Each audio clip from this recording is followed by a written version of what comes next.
करून द्या आम्हाला प्लीज. सगळ्यांना विनंती आहे, हे आहे असं परत करून द्या.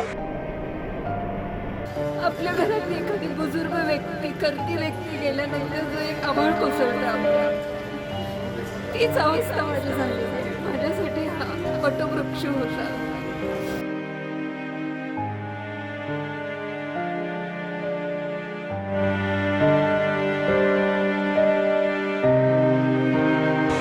हे महाराजांचं आहे आमच्या, हे परत असं होणार नाही. कलाकारांना आता वाणी मिळेल की नाही मिळेल ही अपेक्षा आहे.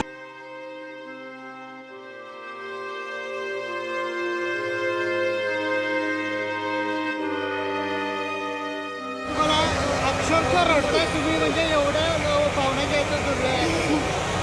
माझा शो होता 18 तारखेला. हे महाराजांचं आहे आमच्या, हे परत असं होणार नाही. कुठला शो होता? आता जयंती होती. माझा माझं नाटक होतं, मी छत्रपती शाहू महाराजांची भूमिका करतोय. आभाळ एवढा राजा म्हणून नाटक आहे आमचं. 18 तारखेला माझं नाटक होतं इथं. आता परत आमचं नाटक इथं व्यवस्थित होणार नाही. राजाची खरं तरी अमूल्य अशी देणगी होती आपल्या कलाकारांसाठी. दुःख मोठ्या प्रमाणात झालं आहे. मात्र आता शासनाकडे काय मागणी असेल, हे पुन्हा एकदा उभारणं शक्य आहे का? हे हाय असं करून द्या आम्हाला प्लीज. सगळ्यांना विनंती आहे, हे हाय असं परत करून द्या. ही आग कशी लागली हे शोधत बसू नका. हाय असं थिएटर लगेच उभं करा प्लीज. माझा 18 तारखेला शो होता हो. मी याच्यावर जास्त बोलू शकणार नाही आता, प्लीज सॉरी. मी आता 15 वर्षात नाट्य सोडून दिलं, नाटकात काम करायचं. तरी पण घरात नाही करमलं. कुठं जाऊसं वाटलं तर मी एक चक्कर का होईना इथं मारून जायची.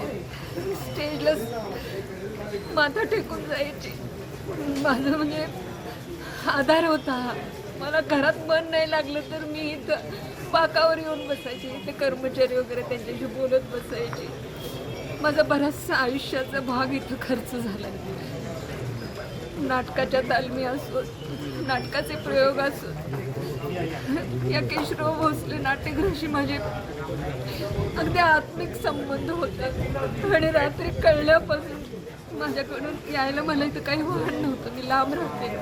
मी कशी रात्र काढते. घरात माझ्या पेशंट आहे, त्यांना दवाखान्यात नेऊन दाखवून मी आत्ता जे आले, मला सहन होत नाही. मी आज जाऊन स्टेजवर माथा टेकून आले. मला पोलिसांनी बाहेर घेतलं, पण माझं मन राहत नाही आहे. मला मी एका शब्दात सांगते, आपल्या घरातली एखादी बुजुर्ग व्यक्ती करती व्यक्ती गेल्यानंतर जो एक आभाळ कोसळतं आपल्यावर, तीच अवस्था माझी झालेली आहे. माझ्यासाठी हा वटवृक्ष होता.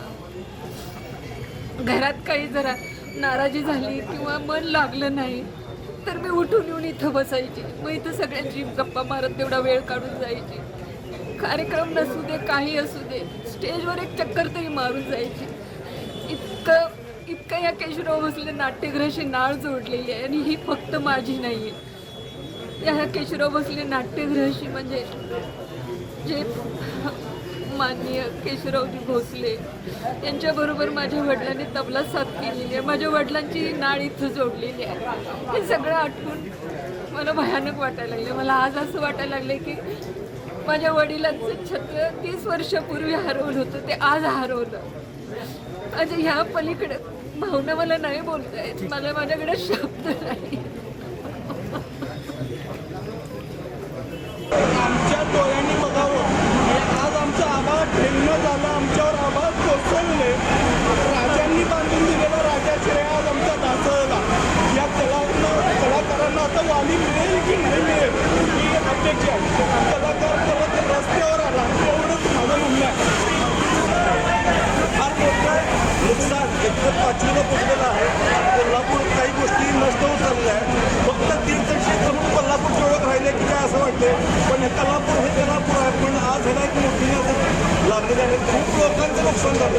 विषय आग लागले, पण नंतर ती आग आजपर्यंत झाले.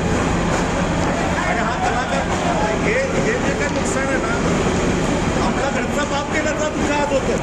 ही कलाभूमी आमची कलाकार म्हणून अनेक आठवणी जुळल्या गेलेल्या आहेत. आज पूर्ण केशवराव भोसले नाट्यगृह मुख्यस्थानी पडलेलं आहे.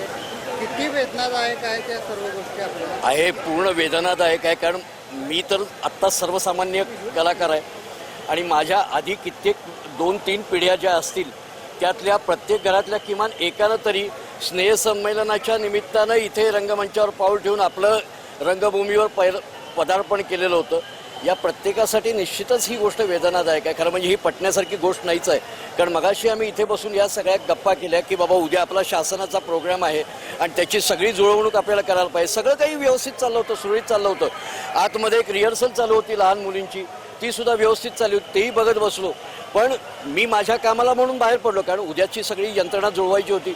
पण ज्याचा फोन आला मला त्याला मी शक्यतो अपशब्द नाही, पण त्याला म्हटलं काय मूर्खासारखं बोलतोयस तू. पण नाही म्हटलं सर हे असं असं झालेलं आहे.